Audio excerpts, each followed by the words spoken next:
Magandang araw kabayan. So for today's video, ito try na natin yung niluto nating rice cake. So mapapansin niyo ang ganda niyang pagkaluto niya, golden brown. Tapos yung consistency niya, yung hindi siya matigas, uh, hindi siya maitim, so brown siya. So maganda yung ano niya, yung texture niya, yung characteristic ng na appearance ng ginawa nating rice cake. So perfect siya today.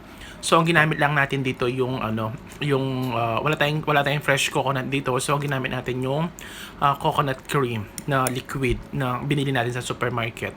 Tapos linagyan natin ng honey, at the same time sugar. So, either white sugar or brown sugar.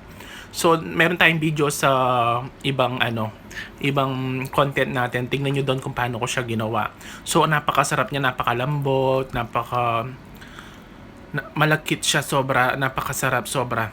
Maganda yung texture. Hindi siya matamis, hindi siya sobrang tamis.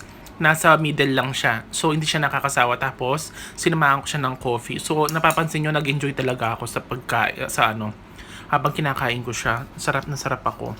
Talaga para nasa Pilipinas pa rin ako, 'di ba? You know, ang maganda pa lang pag business to. Madali siyang gawin, at the same time, masarap. Hindi siya napapanis.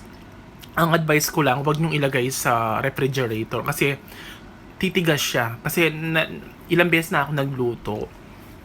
Pagkatapos kong kumain ng konti, tapos nalagay ko sa freezer, sa ref. Hindi sa freezer, sa ref. Para pag kinain ko siya, tumitigas. So, yan, hindi siya tinitigas. Hindi ko nilalagay sa rep. Basta ilagay mo lang sa labas lang na yung hindi mainit, di malamig. So, para hindi siya matitigas pag kumain kayo. So, yan. Mapapansin nyo, enjoy na enjoy ako.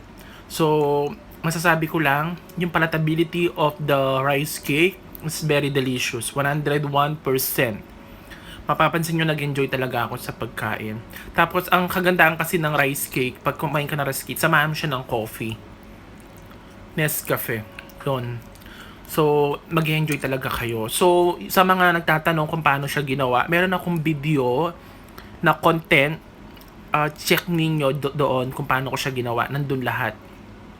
Sobrang sarap. Grabe. Ito na yata yung pinaka-perfect na ginawa ko. Yan, 'di ba? Natuto na lang talaga akong gumawa ng rice cake pag nandito na ako sa Israel kasi nanonood ako ng mga YouTube. So doon ko nalaman. So ito yung pinaka best ever na nagawa ko na rice cake. Hindi siya matamis, tamang-tama lang sa panlasa ko. So yan, napansin niyo maganda yung pagkaluto. Golden medyo brownie. So yun, sinamahan ko ng coffee, nag-enjoy talaga ako. Before end of this video, please don't forget to follow and share my live. Thank you so much. Bye!